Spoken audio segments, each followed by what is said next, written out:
people. Again, this is Eileen Krakowski from WILF Boston. Very excited to share with you what I think is so important for our democracy. Having people vote, a lot of people vote for their legislators, not just the wealthy few. I went to the State House 2 weeks ago as a WILFer, and three of the speakers were there. We had a wonderful cheerleader in Rebecca Rausch, who was the one who originally put out the bill, I think it was 531, that got this ball rolling in Massachusetts. She sent us with energy to go to my legislators with another 5, 6 people. And that's what this group does. It's made up of national as well as Massachusetts advocates. So I am very pleased, but don't know enough about you to really introduce you. I'm very pleased that you're willing to talk with us because these are people who really care about democracy, as we all should. So I think, Celia, you're supposed to be the facilitator for this. And I'm so glad you called me and told me you couldn't get on because I'm glad you're on. Well, thanks so much, Eileen, and it's great to meet all of you. I was so looking forward to this meeting and didn't realize we didn't have the link. So thank you for your patience with us. So I will kick it off and then hand it over to Greg Dennis. So I'm Celia Nolan. I live in Hull, Massachusetts. I am the training and events director with a national nonprofit, nonpartisan organization called Rank the Vote. And we support the grassroots movement for ranked choice voting. Wherever anyone wants to work on this pro-democracy work, we assist them at no charge to them.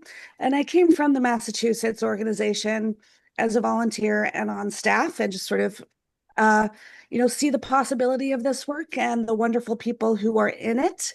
And so I've been very pleased to continue in this work. I'm also a director on the board of the League of Women Voters of Massachusetts, so I'm delighted to be with all these civic-minded, active people. And I do have some slides to share. Let's see if I'm able to do that. All right, I'll send a request to be able to share. Okay, I'm okay. Sure. And before I dig in, how many of you would you say have like little to no familiarity with ranked choice voting, just so I know kind of the speed to go at? All right. Okay. And how many of you feel like you have a pretty good baseline, like you kind of know what it is, know what's used? Okay. And how many of you feel like very familiar? All right, we got kind of a little from each. So thank you. That's good to know. I'm going to go do an abbreviated version of our full presentation because I know we're going to talk about local advocacy and election security also, and I want to leave time for questions. And I will pause a time or two if you really want to ask me more about something. Please let me know. We're a small group. You can probably unmute if I don't notice your hand up. All right. Everyone see my slides? Yes. Great. So Voter Choice Massachusetts is the organization in Massachusetts working towards ranked choice voting. It's a nonpartisan, nonprofit organization. And if we didn't see a clear and present problem in our elections and a feasible, proven solution, we would not be talking about changing our election system. It is so important, but we are seeing problems. So I'm going to jump right into one example. This is the presidential 2000 election in Florida specifically. This is an election we have numbers on, so it's a great case study. So there was Republican and Democratic candidate, and also a third-party candidate, Ralph Nader, consumer advocate, who was widely considered to be sharing some support with the Democratic candidate. I voted in this election. I remember websites where you could swap votes because people were so concerned about what might happen. And what we did see was after the voting, nobody had more than half of the vote. So there was no clear winner. It was incredibly close, 537 votes between the major party candidates. And Ralph Nader had almost 100,000 votes, far more than could have tipped the scales in one direction or the other if he were not in the race. And in fact, we have polling data that shows that almost half of Nader voters would have voted for Gore if their second choices could have been considered. More than enough to give Al Gore the win in Florida, and that would, of course, change the presidential election too. So the uproar about that, I'm sure many of us remember it well. Here we can see that Al Gore and Nader voters together would have bumped Al Gore over the 50% threshold to a majority. Ralph Nader was called a spoiler for affecting the vote. There had been calls for him to drop out. And so we see that our system that works very, very well when there are two candidates and we know who has majority support breaks down immediately when you have even one more person to choose from, which seems pretty backwards, right? We would hope that the more choices we have in candidates, the more that the result would reflect the voters. But in this case, the spoiler effect it's called, we can actually end up with the opposite. And so now let's think about what happens if we have more than 3 people in the race. So here's a lot of choice. This is the New Hampshire Republican primary ballot from 2016. And the people that are in the maroon section are sort of the classic Republican base. Typically, you would think one of these candidates that reflects almost 2/3 of the vote. That is kind of the coalition. One of those would emerge as the winner. You would think that would be reflective of the voters.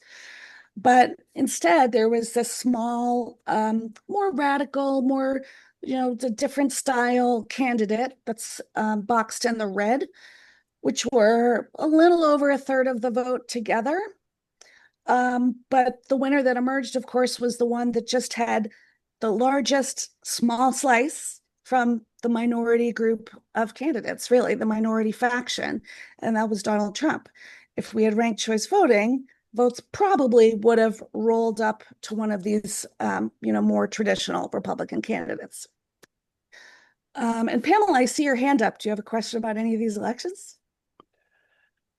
I just wanted to point out that we probably shouldn't use the presidential election as an example because it is not it's an electoral college. And the fact is that the 2000 presidential vote, Al Gore would have won the electoral college had the Florida count been considered. And that means that this would not fix the presidential elections. Right. The example was in the state where that vote would have been changed with ranked choice voting. So we're not talking about it the electoral actually college. was. He did Pamela, win. the date is for the primary, Pamela. The primary election. Yeah, and this is for the primary. This is the primary. That's good. Use primaries, just not the presidential election itself. Well, who won the primary? That was a state election. So we use these examples because they're so well known and people are familiar. So again, we were talking about the single state of Florida here, just to show that this is a spoiler effect. There are many, many examples of spoilers, and we'll get into one in Maine, actually, that ranked choice helped fix. I thought that the actual rate count that they did of the entire state showed that Gore did win. Yes. I mean, not Gore. Yes, Gore did win Florida, but that result came out just He had more before. votes. Yes. The data was labeled New Hampshire primary, if I read correctly. Oh, well, this one. I did start with Florida. So, with the numbers of the count at that time, with the exit polling, those are the numbers to illustrate the spoiler effect. So that is, an example there of the spoiler effect. So we do see, and I take your point, that was a very contentious election, but the numbers at that time would be can show this effect. The one where Ross Perot was the spoiler for the other side, because they're the ones that need to be convinced. Yeah, actually, we have slides on those when we do our full presentation too. So another problem we see is with primary elections. Of course, there's much lower turnout in primary elections and general elections, and there are problems that are reflected in them. Some of this effect, the low turnout, is that most congressional seats are safe for one party, so it's not competitive once you get to the general election. And so the primary is really the de facto general election. Whoever wins in the majority party for that district is almost certainly going to win in the general election. So this has some effects. There's low voter primary turnout.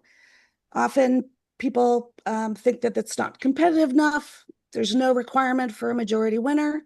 And so it's the small base that's very motivated and is not representative of the general electorate that are the decision makers in the primary. And of course, candidates know this. So they're going to cater to their primary voters and get pulled in the direction of those primary voters rather than thinking of representing and reaching out to a wider group of supporters. So it's really the wrong incentives for what we want in our general election. And so all of this is also leading to not only polarization between the parties, but dissatisfaction with people with the party that's most aligned with them. And there's data on this also. People are liking their own party less. There aren't very many choices. People aren't happy with the choices. You've probably heard, hold your nose and vote for the lesser of two evils. This is demoralizing for voters, and toxic campaigns, the attacks, and, dividing people actually works to win in our current system. So it's just being perpetuated in a downward spiral. And because I'm talking to WILPF and I'm a league leader, I wanted to point out that we also see this demographically. Women, minorities, young voters, new candidates have a very hard time in our current system, entering the system, getting the support, and winning. So if we look right now at the city councils of the 100 largest cities, because we want to see the people in city councils, they're going to move up to be mayor, to governor, right? Move up to higher office. Women are a third of the city councilors of our 100 largest cities. And then I have another pie chart that looks basically the same. This is women mayors of the 100 largest cities. So of course, if it were representative, would be looking to see women about half. But that's not what we see under our current system. So just to kind of summarize a bit, our system right now restricts candidates to have the freedom to run without being a spoiler. It restricts voters in the voting booth from really feeling like they can vote honestly and have a wide variety of choice. Elections are vulnerable to these spoiler outcomes when even a third person enters the race, and it's compounded the more people who enter the race. And the majority of voters are not getting the candidate that they really would like. Our system helps divisive candidates succeed with a small slice in a crowded primary field. And it means that we don't focus on issues on elections. You can just attack your opponent and win. Excuse me.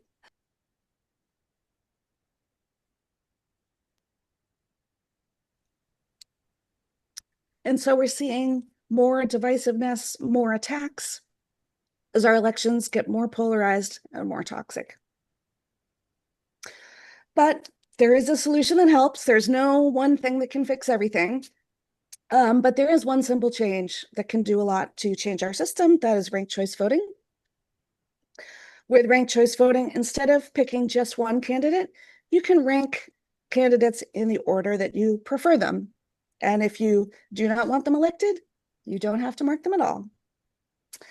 So here is our pick one ballot, right? We have 4 candidates here and one column, and you fill in one bubble. A ranked choice ballot is just a simple extension of that. So you still mark your first choice, your true first choice, And if you have a backup candidate, you can put them as second choice, third choice, and so on, as far as you want to go. So let's go through how the votes are counted, how an election goes. So here we have 4 candidates. The colors just show like their policies. Some of them have some policies in common. They're orange leaning and some are more purple leaning to different degrees. And we count the first choice votes. And we see, does anyone have over 50% of the vote? That is a majority. And if they do, they win. So here, dark orange is over 50% and they win. This election's over. We already found our consensus candidate. But here's another election with these same candidates. We count the first choice votes. No one is over 50%. So here's where the beauty of ranked choice voting kicks in. Light orange here is in last place. They can't win.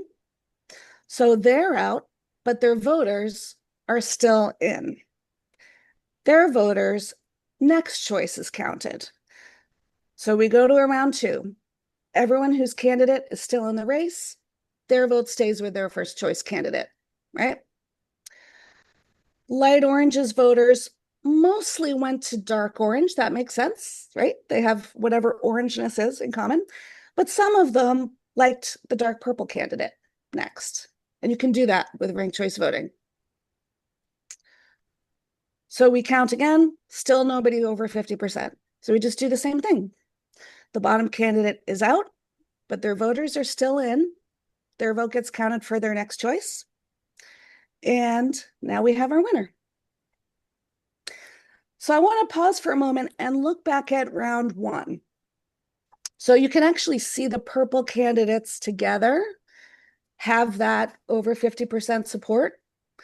But if we had stopped in round 1 like we do today, a different kind of candidate would have won. This is the problem we're seeing over and over. So ranked choice voting just surfaces the preferences of the voters and give us an election result that is representative. And that's it. So before I go on to benefits and more things, I want to pause for a moment and see if there are any questions so far.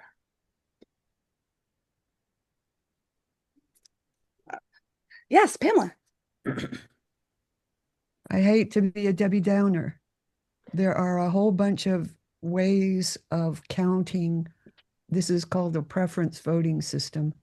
Mm-hmm. And the problem with this method of ranked choice voting is that if you have multiple candidates, you can still, on one side and only 1 or 2 on another side, you can still have the majority lose, even with this. Because the most popular of the majority might get, say the populist like Ralph Nader would have been acceptable to Republicans as well as Democrats had in a multi. There are other methods of doing it, and I think the one that works the best is star voting. Also, with ranked choice voting, you can't have precinct totals. You have to do it state by state. Yeah. With star voting, you can do it precinct by precinct. So, yeah. So yes, And- there are, go ahead. And with star voting, it immediately goes down to two choice. When it determines the 2 top vote getters, your vote goes to the one that you ranked the highest. So yes, there are multiple other ways other than our pick one system, and I absolutely encourage you to look into them. So I'm here to talk about ranked choice voting today. And a great strength of ranked choice voting is that it's been used for over 100 years across the world and in the United States for many years. So we have a lot of real world data. So that is a difference between these two systems. But I encourage you to look at all the options. The Cheryl, you have a problem is question?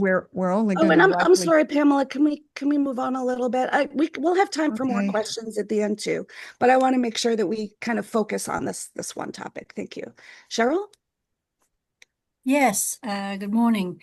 So maybe you'll deal with this later, but the logistics of actually doing this, um, does it mean you have to have people using a computer system to vote? Or would it work with paper ballots as we are trying to do in California because we've decided we don't trust computers? So maybe you will deal with this later. Thank you. Yeah, the short answer is absolutely. You could do it with hand counting as well as election machines, and that's was done again in Australia for over 100 years. And maybe Greg will get more into it because I know you'll be talking about election security, but RCV can and is being done by hand as well as with machines. Eileen. Quick question. How many people have won by being a write-in? Oh, that is a great question. I do not have that off the top of my head. I don't know if Greg has it. There's an organization, Fair Vote, that studies every ranked choice voting election. And I'm sure their folks would have that answer. So let me make a note because I Yeah, may I have to think dig a I've little bit. read something about Alaska, but that's Oh, I may be in error. But I found it fascinating, and I certainly wrote in at a recent election here in Newton. Thank you. absolutely. That Alaska election, you may be thinking of Lisa Murkowski, who won as a write-in in the primary, which does not use ranked choice voting. So that may be the one you're thinking of. And It I don't was know if her. you're Yeah. okay. I Yeah, don't but have any numbers on write-ins. I mean, write-ins are very rare to win, and when they do win, it's typically in cases where, like, it's typically like a one-on-one race, and there's one person on the ballot, and another person is written in and wins. In a case where there's two candidates on the ballot and someone else, and then there's a write-in, I can't think of a case where that's, I mean, that would be extraordinarily rare today. Okay. And you have to have at least three candidates for ranked choice voting to come into play. So once you have enough candidates to come into play for ranked choice voting to even be in effect, to have an opportunity to rank, the chances of a write-in winning today is extraordinarily low. I'm not sure it's ever happened. Okay. Thank you so much. great. Someone else have a question? If not, Celia, you did a great job introducing this. I appreciate it. And the extra comments made. It widened my knowledge. Thank you. Yep. I do have a little more on benefits. Mary Beth, do you have a question on anything we've covered so far? I just wondered if your organization it supports any particular format like Star or Condorcet or Rank Robin, or if you're only you're out to promote the effort of ranked choice voting and other people decide what format they want to use. I The can, the local organizations support the path that they want and the method they want. We have, the materials and the expertise for ranked choice voting and some other reforms also. But our organization does not dictate the path anywhere locally. And is I can speak to- mostly, I'm sorry, is it mostly chosen by the local organizations depending on which they think would be most likely to succeed in their area? Well, it's 100% chosen by them by whatever metric they use. Okay, thank you. Yep. Can I speak to like Voter Choice Massachusetts sort of outlook on that? Sure. So the term ranked choice voting in every jurisdiction that's implemented it refers to a method that is technically in the academic literature is called the single transferable vote. And it goes by other names too, but it's the single transferable vote. And when it's applied to single seat races, sometimes it's called instant runoff voting. When it's applied to, it goes by different names in different countries, but that is the system that we're promoting. And yeah, every jurisdiction that is using ranked choice voting is using this system that we described to you. That's just to get the sort of terminology out of the way. There are there's many, many other voting systems that exist in theory, some of which involve ranking, some of which don't involve ranking, some that involve rating.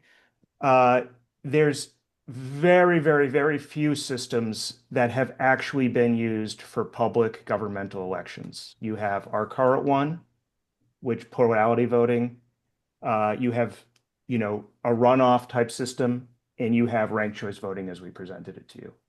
There's virtually nothing else used in the world for public governmental political elections for office.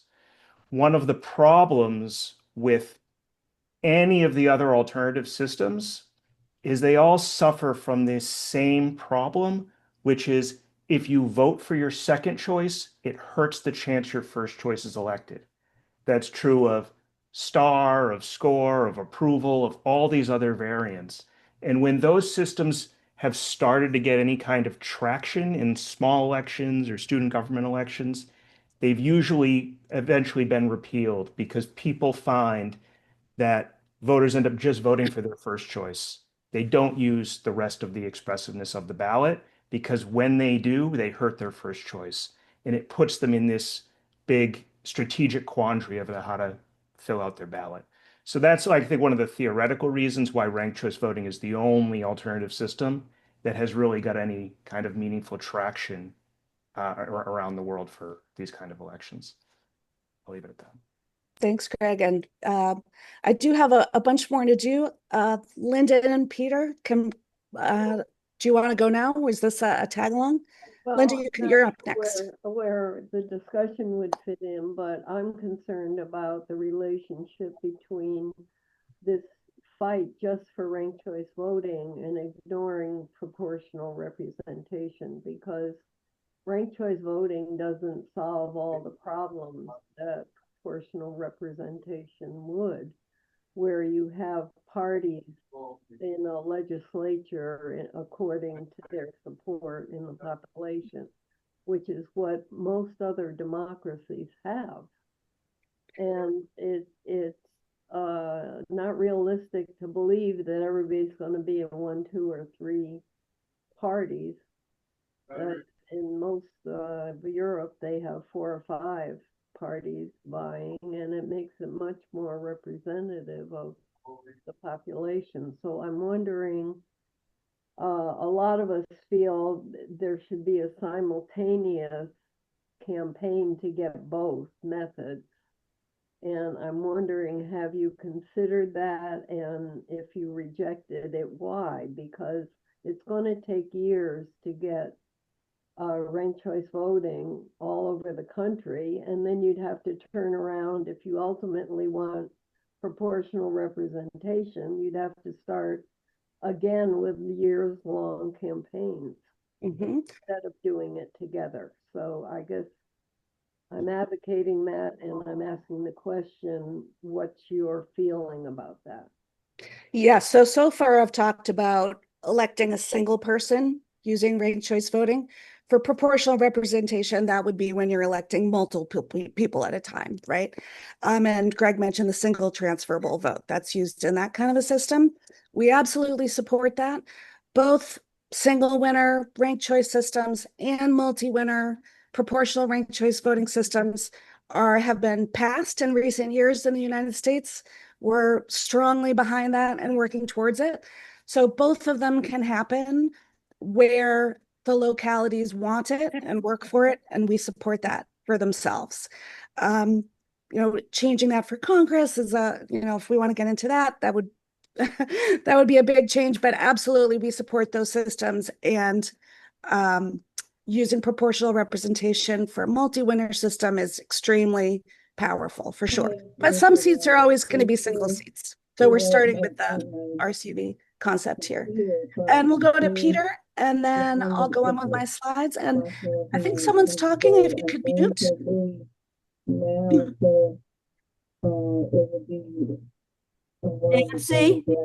Nancy, could you mute yourself? Or Virginia, can you mute Nancy?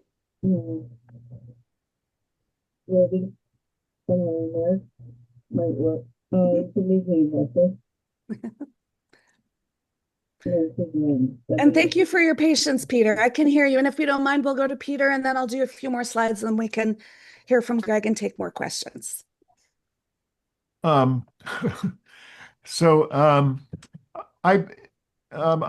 curious. I think your presentation's been excellent. I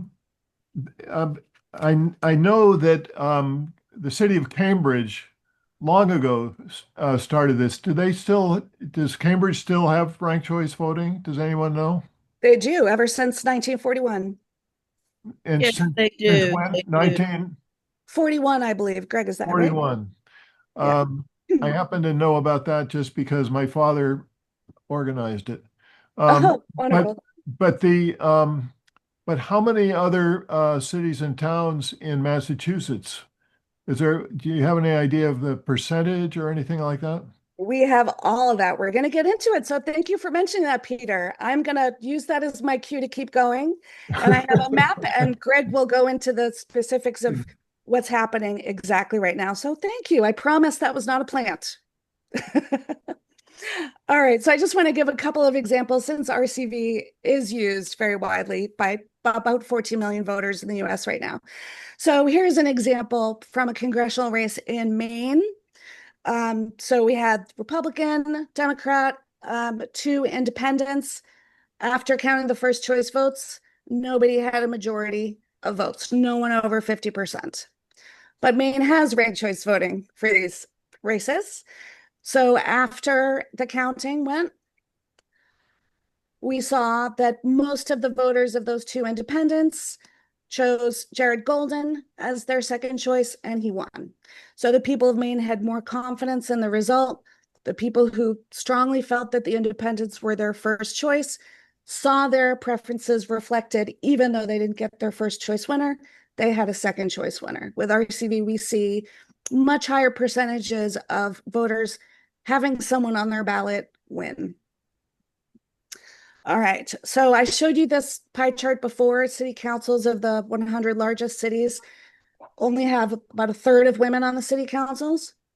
If you look at cities that use RCV, and there are about 46 of them, I think, currently, it's slightly over half are women. So we have real world data over and over on this. I mean, another example is New York City. After one election using ranked choice voting, when it's still new for voters, but they used the system, and women on the city council went from under a third, barely over a quarter, to 61%. It's also majority women of color too. So we really see that voters are using the system, and it is working. And for campaigns, if you are this candidate or canvasser for a purple candidate campaign, and you see someone has a yard sign for an orange candidate, these days you would walk on by and not even try talking to them. But with ranked choice voting, you can talk to that voter. You can have these conversations, find something in common. Say, if I'm not your first choice, could I be your second choice? I see you support this candidate who cares about this issue. I do too, right? It just completely changes the tenor of our campaigns. So it's much more than just looking at the result of a single election or even trends. It changes behavior. And we're seeing that campaigns are less negative. You may even have seen in the New York City Mayoral Primary last year that we had opponents in the primary cross-endorsing each other, doing events together. Their volunteers canvassed together. In California, where some cities have used RCV for many years, they send out mailers that are multiple candidates together, commercials. We see organizations that have a slate of multiple candidates. So it's just a very different experience than what we see when we have a pick one system. We're seeing the focus on the issues, finding commonality. And in the primaries, so this mentions ranked choice voting, final 5 open primaries, for example. So you don't see the incumbents always winning. No more anointing winners before the primaries is even counted. Small factions can't grow enough to win.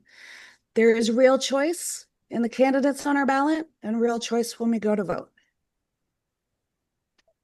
The candidates that win, we know have broad support. And we see campaigns becoming more civil. And I'll add here too, for the more real choice, it's the door is open for new candidates, for more women and people of color, for more young people, for more points of view. And we see that voters respond to this. There's a study recently, 2024, that showed, that compared elections, all else being equal with similar competitiveness, that voter turnout increases by about 17 points in these elections, not by percentage, but actually points right on top. And we don't see an increase in ballot error, and we're not seeing that particular demographics are struggling with it. We make sure we strongly support voter education efforts, and we're seeing that voters understand ranked choice voting, use it, and like it. So it does eliminate the spoiler effect in vote splitting. We have data to show that. It encourages more and more diverse people to run, opens up the range of debate far beyond finger pointing, curbs negative campaigning. We all get more voice and more choice so that our politics work for and represent all of us. So Peter, here's this map. So here's where ranked choice voting is used. The gray dots are where it's passed, but there are some barriers to it being implemented. So in Massachusetts, you can see, I think it's 10 cities or towns now that have passed ranked choice voting locally and need approval by the legislature. And Greg's going to get more into that. And so, oops, I think I just lost my slides here. Hold on. I can get excited about all the things we're seeing. Get a little clicky. Here we go. All right. Am I back on my map? Yeah, here we go. All right. So we're seeing it's used in, over half of states in public elections. It's also used by civic organizations, universities, many other organizations for other uses too. Used by book clubs to decide what to use next. It's getting to be more and more common, as it has been overseas for over 100 years. And a lot of the progress we're seeing, all the use in all those places, is because there are people, mostly volunteers, in just about every state who are seeing the structural problem and dedicating themselves to fix it, including Voter Choice Massachusetts. So I'm going to hand the next bit over to Greg. Thanks, Celia. Oh, Yes. you're not going to present anymore. Okay. I can present if you would like, and you can just tell me next slide, please. Yeah, sure. Do that. All right. Sure. All right.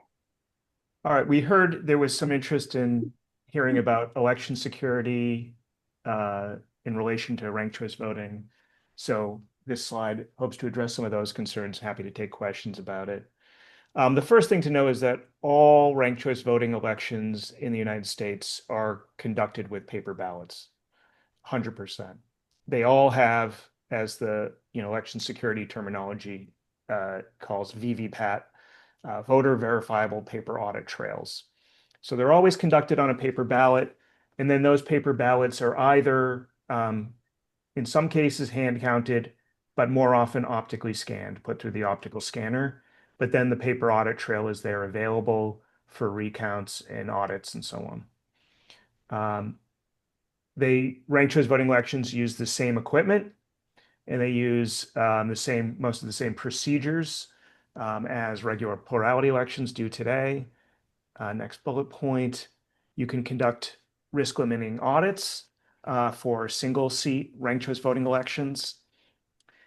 As noted, ranked choice voting elections can be counted by hand or by machine. Most often, they are put through optical scanners, but we have the paper audit trail for recounts and audits. And the results, one of the nice things about ranked choice voting elections is that most jurisdictions post what's called the cast vote records online, which are essentially spreadsheets showing ballot 1, here's the first rank of the ballot, second rank ballot, third rank of the ballot, and so on. Here's ballot 2, first rank, second rank, third rank, and so on.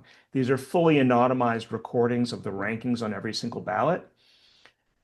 Because those are available, independent researchers and just hobbyists download this ranking data and run the account. Like you can just, any of us could run it on our laptop. You can get the software and produce the count for, say, Maine in a few seconds to verify that the tabulation was correct. So, Maine and New York City and Alaska and so on, all these places post these cast vote records online, and some people enjoy doing this independent confirmation or run it under different variations, see what the result would have been. Next slide, please. I just talk about Massachusetts. Our strategy in Massachusetts is focused on bringing ranked choice voting to cities and towns to normalize it and show people how it works at the local level. And we have a lot of support from Massachusetts voters in that regard. We have this 4% of all Massachusetts voters support cities and towns being able to use ranked choice voting for local elections, including 80% of non-white voters and 90% of voters under the age of 30. Next slide, please.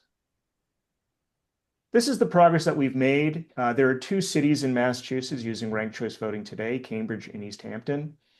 The path to adoption is normally through this process in Massachusetts called a home rule petition, where the city or town, the governing body of the city or town, that could be the city, that would be the city council of a city or the town meeting of a town, sends a petition to the state legislature asking to use ranked choice voting.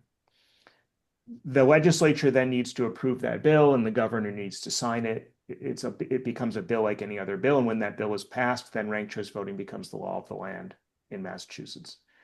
We have, in addition to those 2 cities, one of which is Cambridge, that use ranked choice voting today, we have 9 other cities and towns that have sent these home rule petitions to the legislature, totaling over 1 million voters requesting authorization to use it. There was a question about proportional representation. Every one of the cities on this list, there are 5 cities on this list, prescribe using ranked choice voting for their multi-seat elections, like say Boston's at-large city councilors. And when you apply ranked choice voting to an at-large seat like that, that becomes a form of proportional representation. I'm sorry? Next slide, please. No, I'm gonna go to the movie. Somebody wants to mute Nancy again, that would be great. But here's our plan to bring ranked choice voting to Massachusetts. One is, as I noted, all those home rule petitions. We want to expand the number of home rule petitions. We have 10 so far. We'd like to go to at least 20. We'd also like to win what we call the right to rank. We have, in addition to these home rule petition bills, we have a local option bill before the legislature. And if the state were to pass this local option bill, that would give cities and towns the right to use ranked choice voting or to vote to use ranked choice voting without petitioning the legislature and going through that sometimes onerous process. We want to ensure that the rollouts of ranked choice voting in these cities and towns is successful, make sure that voters are educated, that the proper materials are in place, that the clerks understand the process, that they know how to use the tabulation software and so on. So really make these rollouts successful and make sure voters and candidates are comfortable with the process. And then as we are successful in rolling out ranked choice voting in these cities and towns, look for opportunities to really make the case to bringing it statewide for state elections. Maine got ranked choice voting statewide. Before Maine had ranked choice voting statewide, they used it in Portland, Maine, for a number of years. And Portland, Maine is the largest municipality in Maine. It's about 5% of Maine's population. It's a pretty sizable percentage of the population to live in one city. So you had a situation where 5% of their voters already were exposed to using ranked choice voting. We aren't at, despite having in those two cities, we're not at 5% of Massachusetts population yet, having actually used it. So if we can expand use at the local level and get people to know what it is, because one of the things we've learned is that it's easier to make a case against ranked choice voting to voters that haven't used it. You can say, oh, it's complex, it's scary, it's this new thing, you're not going to want to use it, voters are going to be confused, and so on. Once voters use it, that argument, like that myth is dispelled. It's very hard to make that argument at that point because voters walk out of the voting booth saying, oh, that was easy. And so it just removes this key argument against ranked choice voting, that it's too complex or confusing, because when voters actually use it, they realize that's not the case. And the more that voters use it, the more they like it, they want it, and they want to expand it to more jurisdictions, to bigger elections. Next slide, please. How to bring ranked choice voting to your hometown. We have a playbook that we work with cities and towns around the state and activists around the state on bringing ranked choice voting to their city or town. We have a playbook that involves forming a team, gathering people together that are sort of pro ranked choice voting people to organize. We have a list of supporters around the state, helping them do their homework into their elections, how their city and town governments are structured, what this best pathway to passing this home rule petition would be. The playbook involves socializing RCV, meeting with voters, local organizations, pitching to them the idea of bringing it to their city or town, and as it says here, landing the plane, actually getting that home rule petition passed through the city council or town meeting. And we've been good at that. And next slide, please. If you or any other organization wants to endorse ranked choice voting, we have template language to do so. This is what we hand out to local organizations when bringing it to cities and towns. And next slide is just a thank you, and happy to answer any questions.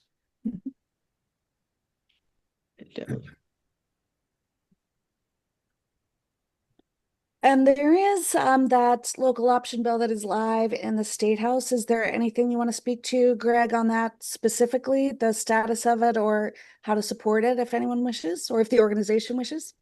Sure. Yeah, the local option bill we've had a local option bill in prior legislative sessions. The one this session for the first time was reported favorably by the Election Laws Committee, which means it didn't die in the first committee. So it's moved on to the second committee, which is great. And the best thing you can do is we have links to help you do this, but the best thing you can do is to email the members of the Election Laws Committee, and you can email your own, this is the Senate election, sorry. Email the chairs of the Ways and Means Committee, which is where the bill is now, and tell them you would like to see this bill be reported favorably by the Senate Ways and Means Committee. And we can distribute some materials or a link after this meeting, I think, to help you do that. And you can also just ask your local state senator. It is before the Senate Ways and Means Committee. You can ask your local state senator or your state rep, just say, you want to see cities and towns have the option to use ranked choice voting. We're not mandating it for cities and towns. We're asking that cities and towns have the option. That's it. And so talk to your state rep, talk to your state senator about that and about the local option bill. I don't know the order that these hands were up. I don't know if anybody can help me with that. Usually it starts with the top left. I think Zoom orders it. Anyway, I've been relying on that. Top left of my screen is Peter. So my question is, have you involved the League of Women Voters, and do they have a position on this? Celia? I was going to say, I should have mentioned that. So, yes, I'm a director on the state board of the League of Women Voters. The League has a national position that supports ranked choice voting since 2020. I believe it was adopted at that national convention. And it was based in part on the Massachusetts League position in favor of ranked choice voting, which was adopted, I believe, in 2005. And local leagues have been doing educational forums, doing some film screenings. There's some 30-minute to 90-minute films on the topic if you'd be interested in watching them, discussing them as a group, or holding a screening yourself. The Massachusetts League endorsed the 2020 ballot question. So the local option bill has been priority legislation for the Massachusetts State League every time that it's been introduced. So if we were going to work with our individual city and town, they would be allies to Yes. join with us. Yep. And since there's the position, they don't need to have any study or special vote or permission from state or national. They can immediately endorse and advocate for a campaign for RCV or oppose an anti-RCV campaign directly. And if there's any question, I'm happy to hear from anyone. I'll drop my league email in the chat also. Stacy? Oh, yes. Hi, Greg. Thank you. And thank you, Celia. Excellent presentations. Regarding the most immediate legislation in Ways and Means Committee, and I will do that. I will follow up because I'm in Massachusetts and I'm very supportive of this. Well, one thing is, could you just put in the chat the number or the name of the bill? Because I know sometimes even legislatures, when I talk to like my own, sometimes they'll say, well, what bill is that? Is that the, and I know I said, I'm going to still contact my legislator, but it's like, is that the blah, blah, blah? Because, you look it up on the search and it'll be like local option bill. And then you see like 4 or 5 iterations. So that's helpful. And yeah, and I like that message. Now I know the legislature is coming to an end as they wrap up again in, I always forget when I'm talking to people. I forget whether this is the beginning of a new 2-year session or are we in the end of a 2-year session? Celia or Greg? This is the second year. Yeah. So it's the formal session will end at the end of July. Yeah. So when I contact them, I'll be like tracking it. Do you think there's a good way with your experience to track what happens? I mean, they'll just say like, wait for it to come out of committee. Then you have to be kind of proactive. You have to go on the website and see when would it go to a hearing again or would it go for a vote? The website, I just linked to the local option bill. The website, the Massachusetts website does have the ability to create a login and favorite or star certain bills, and you do get updates when there's changes to the status of those bills. There's other third-party websites that provide the same functionality, but you can do that through the Massachusetts website. Okay, that's very helpful. And I did see there is something coming up on Tuesday. I did look up. It was like there's going to be a virtual and an in-person hearing for I think Boston and Bedford, but I think it's for home rule petitions. Yeah. You probably already know about that, right? Yeah, we'll be there. Yeah, 2 of the home rule petitions, Boston and Bedford, they were filed later than the others. Yeah. And so the others already had their hearing. So there's another hearing just for those 2. Okay. And then my third question is, could either of you, Celia or Greg, address what is like the primary opposition to this? Okay, so it seems to me like what I've learned so far is this is like a local or state. It's got to come from the grassroots. It's got to come from the bottom. It's got to come from the people. It doesn't seem to be, or maybe you can tell me if in any way it's been advocated like from the top down. Okay, yeah. So that's one thing. So that makes it kind of a slog, which actually tells me like how successful all of you have been in getting the message out. But what would you say like, you know how we've had Project 2025, we have our current situation, we know there's gerrymandering, we know there's SAVE Act, there's all this voter suppression going on. We see a lot of influences coming in very strong against even regular, what we call pluralistic voting. Like, is there, I want to call it the mastermind. What is there like some kind of efforts coming at us to completely tamper it down? In other words, who's the enemy? What do we need to know to fight the enemy? That's always my question. Okay, so I mean, there's different sources of resistance. So one source of resistance, That's yeah, is, I mean, if you're in the Massachusetts, if you're the Speaker of the House in the Massachusetts legislature, you are a Democrat, you have a Democratic trifecta, House, Senate, and governorship, and you're saying, what problem, why do I need to change how elections work? We're all in power and we have power. So Right. why would we change anything? And it's not that they have a theory that this would like oust them from power. It's that the system as it's currently constructed got us here and we like that. So nothing should change. So that's probably the key source of resistance we're up against with these home rule petitions in the local option bill. Mhm. At the local level, you get, different people, I've been voting the same way forever and that can't change, or like, I think this might be too confusing, or sometimes there's, a kind of classic conservatism of like, we don't want to change because whatever's traditional is therefore good. Yeah. But the bigger thing we're up against is the resistance to changing how the system works Mm-hmm. electeds that got put in there by that system. Yeah, that makes sense. Okay, thanks. Linda?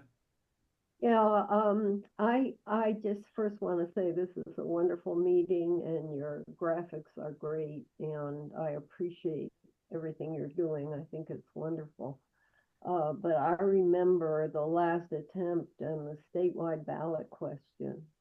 I'm not sure what it lost by, but I recall it was a very small margin. And one question I have is why you didn't try to go statewide again when we have, a second round of education. I felt it could have been won statewide, and then we wouldn't have to go through all the town by town. That was one question. The other thing is the resistance is from the two major parties. They don't want this. The Democrats always scream about the spoiler issue, but they could solve it overnight by just having ranked choice voting. And they don't do it. They've colluded with the Republicans to keep third parties off the ballot. And I think it's so important to win this because it's kept parties like the Green Party a minority party for decades, 3 decades now, when most of the Americans probably support the Green Party platform. And it's just a shame the way they've colluded to keep people out of debates and total lack of democracy. So now while we're fighting for democracy, this is one of the key fights, I think. And I just wondered why you decided to go city by city when Massachusetts is such a liberal state and it probably could have won in the second round statewide. Yeah, well, the 2020 ballot outcome was a big disappointment for me because I worked very hard on it. I think had there not been COVID, we probably would have won that. Well, it would have been much closer. COVID really inhibited our ability to meet voters one-on-one and do the kind of, in-person education that was successful to the ballot question in Maine. That we had the plans of emulating that, we weren't able to. Why not do it again? Even without COVID, we were still up against the lack of small, like local election precedents that they had in Maine, like the use in Portland. We just did not have, and still struggle to have, the amount of like understanding of what it is from average voters that aren't kind of plugged in. And so voters have heard about it and whatever, but like it still surprises me the amount of people that still don't know what it is. Like we all know what it is because we're plugged into this stuff, but a lot of voters just don't know. And people don't vote for what they don't know. It might be a great idea, it might be a bad idea, but if they don't know what it is, they're just not going to vote for it. So we're still up against that. And the other thing is you need a lot of money to run a statewide ballot question. And the funding for that from the people that give to that sort of thing isn't there today the same way it was there back then. And why is that? What you say? Well, in part because we lost, in part because there's an interest not bringing it to blue states. They want to like show these reforms aren't just like a liberal idea. They want to bring it to, purple states or red states and not color the reform with a kind of liberal progressive veneer to it or something. That's part of it. Yeah, I think that's probably the major reasons. Okay, and thank you for what you're doing.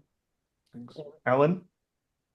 Yes, I don't know if Cambridge would give up its proportional representation for ranked choice voting, but I do know that both Republican leaning and Democrat leaning, that I don't think they'd give it up for $1 million because they both benefit by it, depending on the mood of the population and I've been told many times to vote number one on the second choice person because the number one choice person already has it in the bag. So that's been over the years.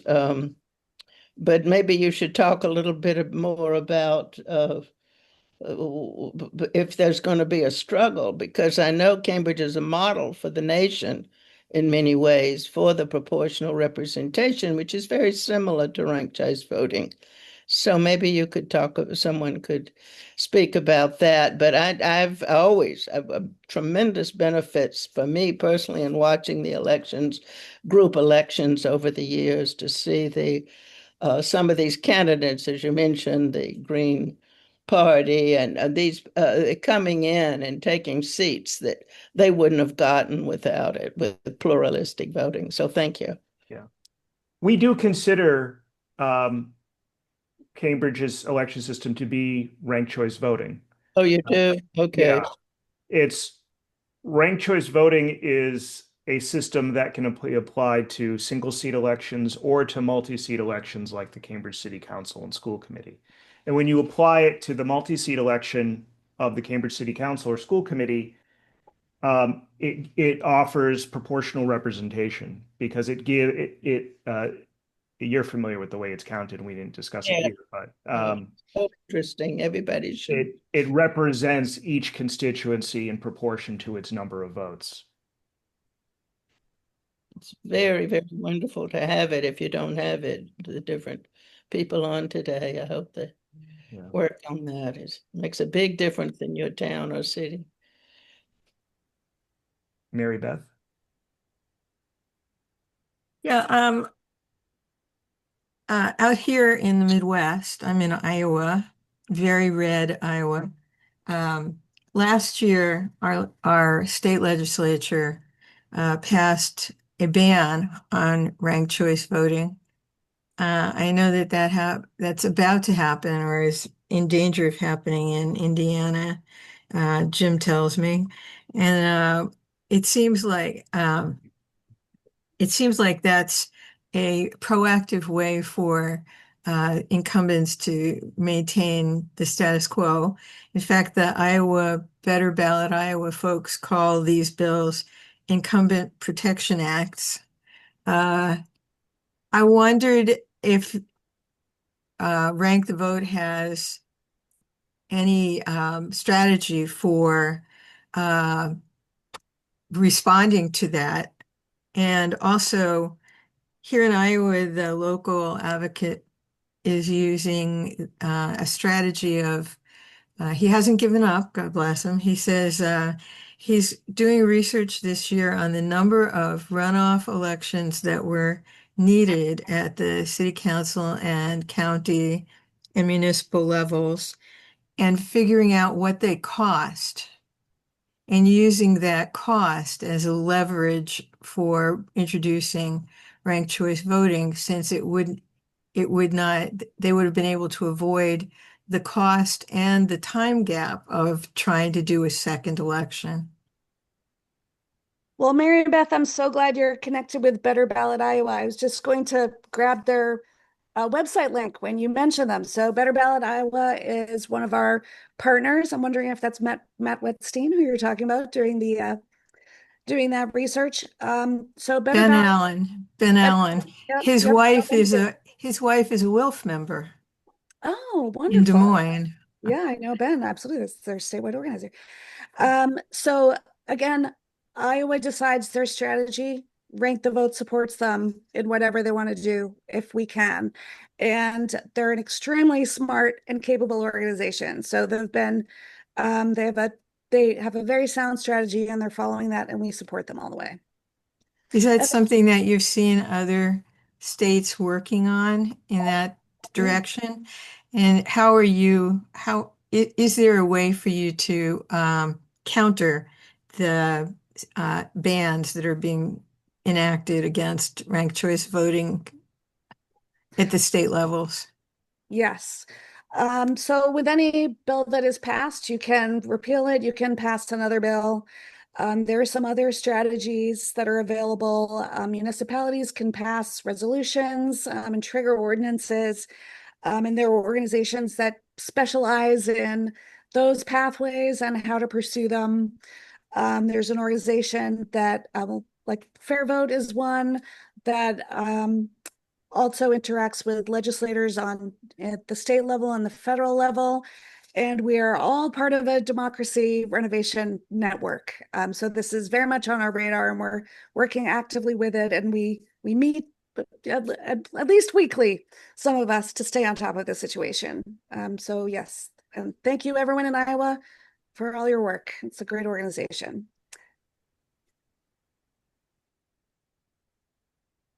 All right.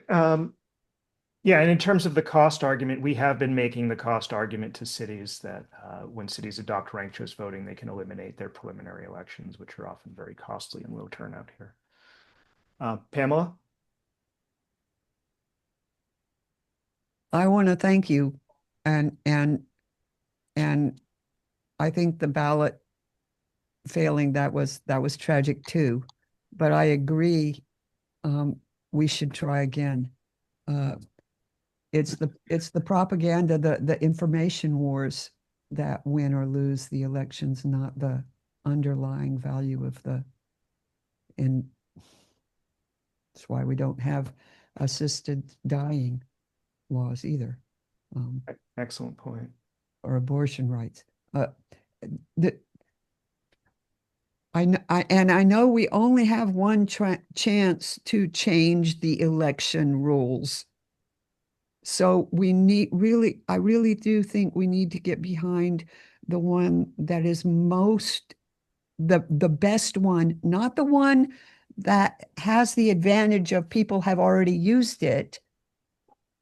That's the plurality system has that advantage. It's not an advantage that people have already used it if it is not the best.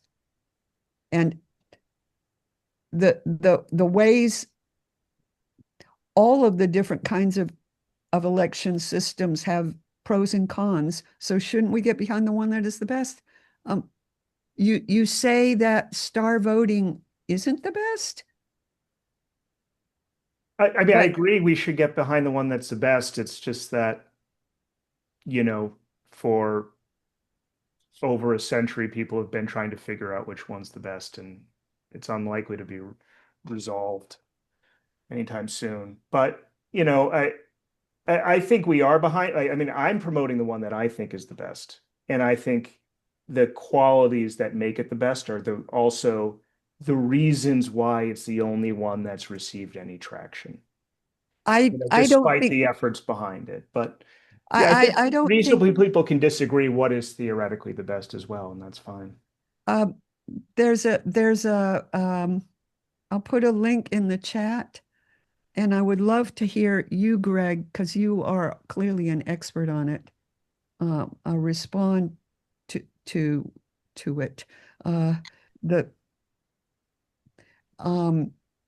essential ingredients being they have to be simple, has to be honest, has to be expressive. Voters are able to express their full opinion, has to be accurate, has to be equal to, and uh, and it goes and looks at all the different types of voting methods.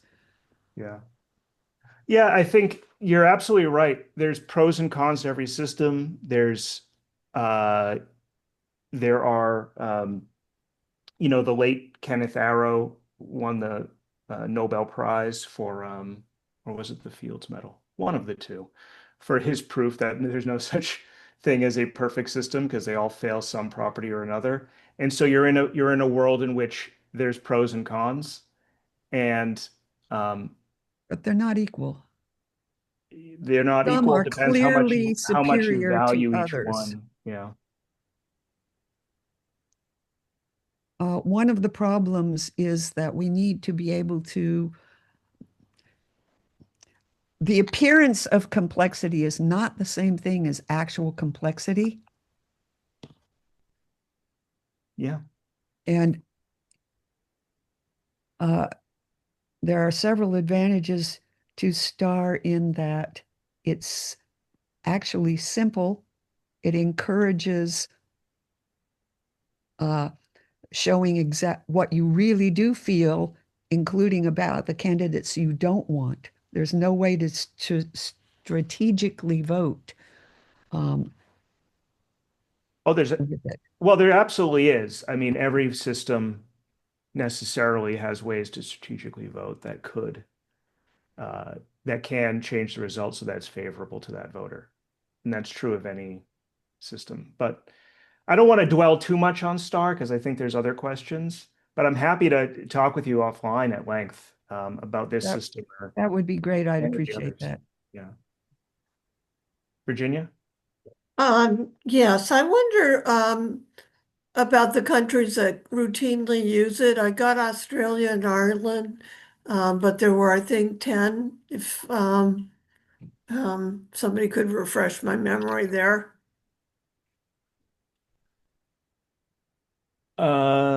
Celia put a list in the chat at one point, right?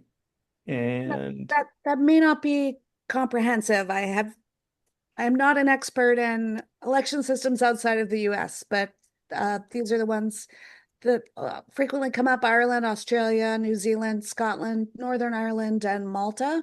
Yeah. And there's some other systems, like if you look at a single transferable vote, you can see it's a similar system, but I'd have to find a reference that would really dig into that for you. I don't want to speak to that. Okay, I just feel like that's a good argument for me if I was talking to my senator, my representative, that it's widely used outside of the US. Yeah. And when you look at the rise of authoritarian governments around the world, there's been a couple, there's been some places that have not seen that, that sort of more right-wing authoritarianism get traction, or at least get traction to get power. And those two of those places are Ireland and Australia. Stacy. Yeah, thanks. My question is before I'm going to lead up to it, but my question is going to be about younger voters supporting it very highly in Massachusetts. 90% I saw in the statistics, and I was happy to see 64% already supported. What I'm going to ask is, so it's like so we're doing education today, even though some of us are already educated in it, and we even are so educated in it that some of us know like all these subsets like STAR and everything. I'm calling them subsets, but So like my question to myself is more like strategy. It's like, okay, education is a big piece, but then also it's just influence too. So for example, like 5 years ago, I was introduced to RCV. I was at a Waltham Democratic City Committee meeting, and somebody came in probably from voter choice. Maybe it would have been you or somebody on the staff. I don't know who it was.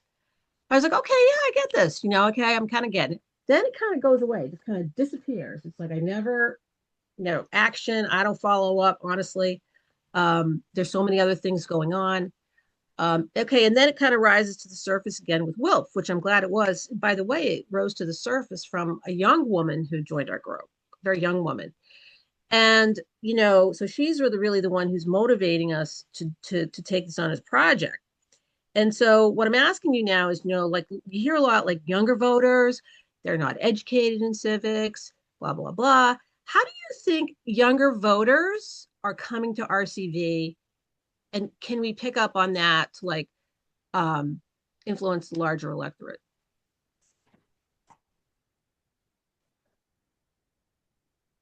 That's a great question. Celia,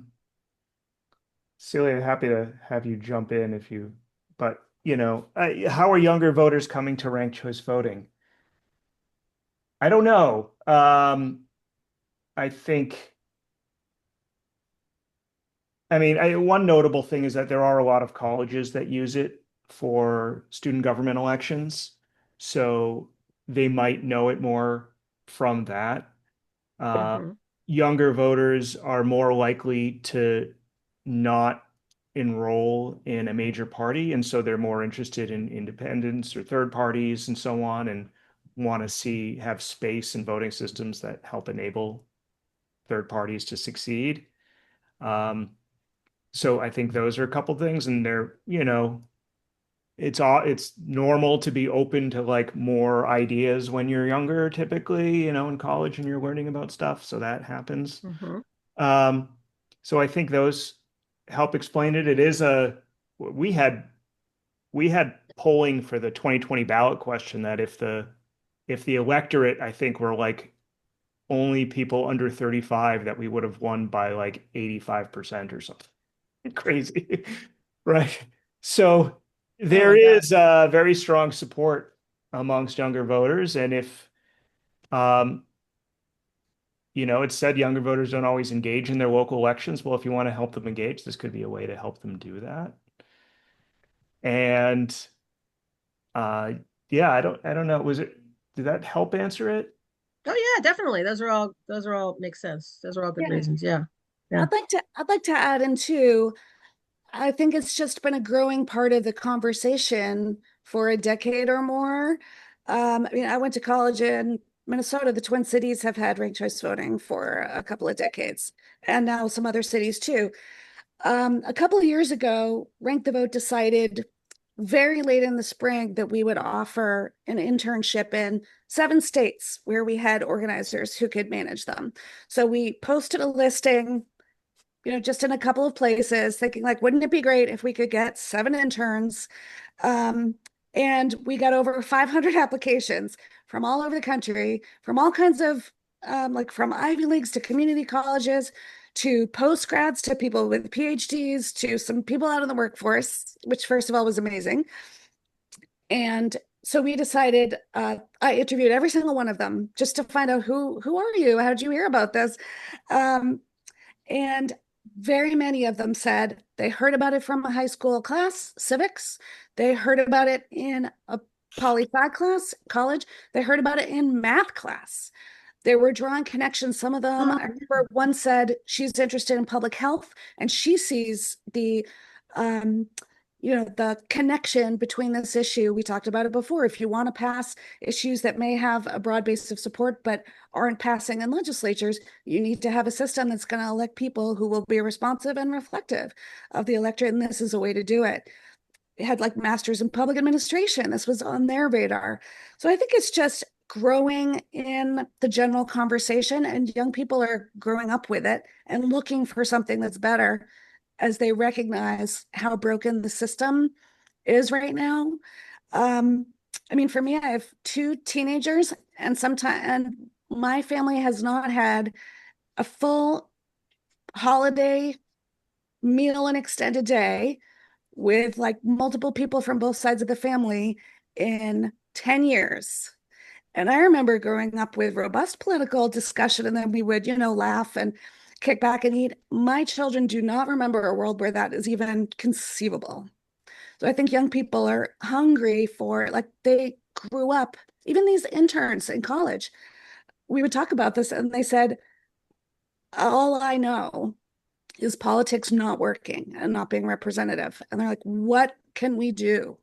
And if they look for it, now there's so much information about RCV and so much proof of how it works and how it can change, even in one election, that they're ready to get behind it and ready to work for it.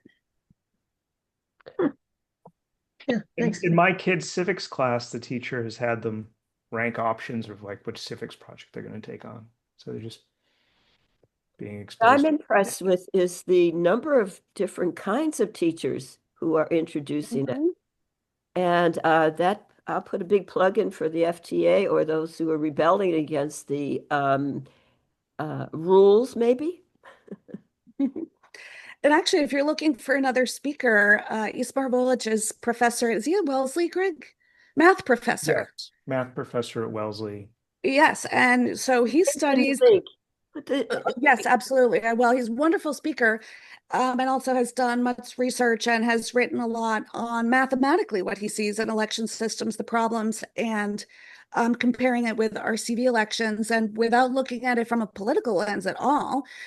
Any preferences or anything like that, just seeing like, what are the results? How is this working? And has come to be an RCV supporter just by seeing the behavior and the numbers. Thank you. I have mentioned it in the chat. You all managed to go beyond my expectations. Your presentation was excellent. Q&A, oh my gosh, answered even the smaller questions that have been very aggravating for a lot of us. Mucho gracias. Thank you for having us. Better write up. Thank you. It's really going. We benefited far more than you. Well, thank you so much for inviting you. I'm so happy to connect with your organization and hope we'll continue to be in touch. And thank you all for staying with us for this time on a Saturday morning. I mean, it's snowy outside. That helps me stay. And but so, thank you very much for staying engaged and for all you're doing. Thank you, Celia.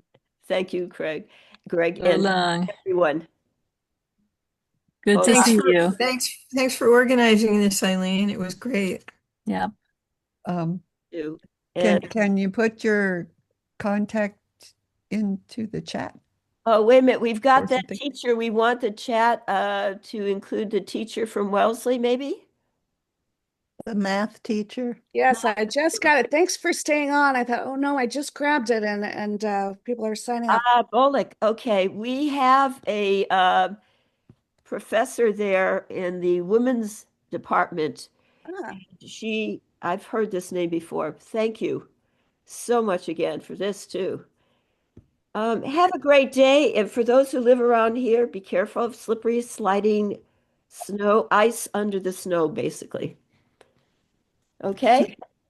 And that's it, folks, from WILPF, Boston. Come and join us anytime. We're usually here every Saturday morning. Ciao. Ciao. Thank you. Ciao, Bella. All right.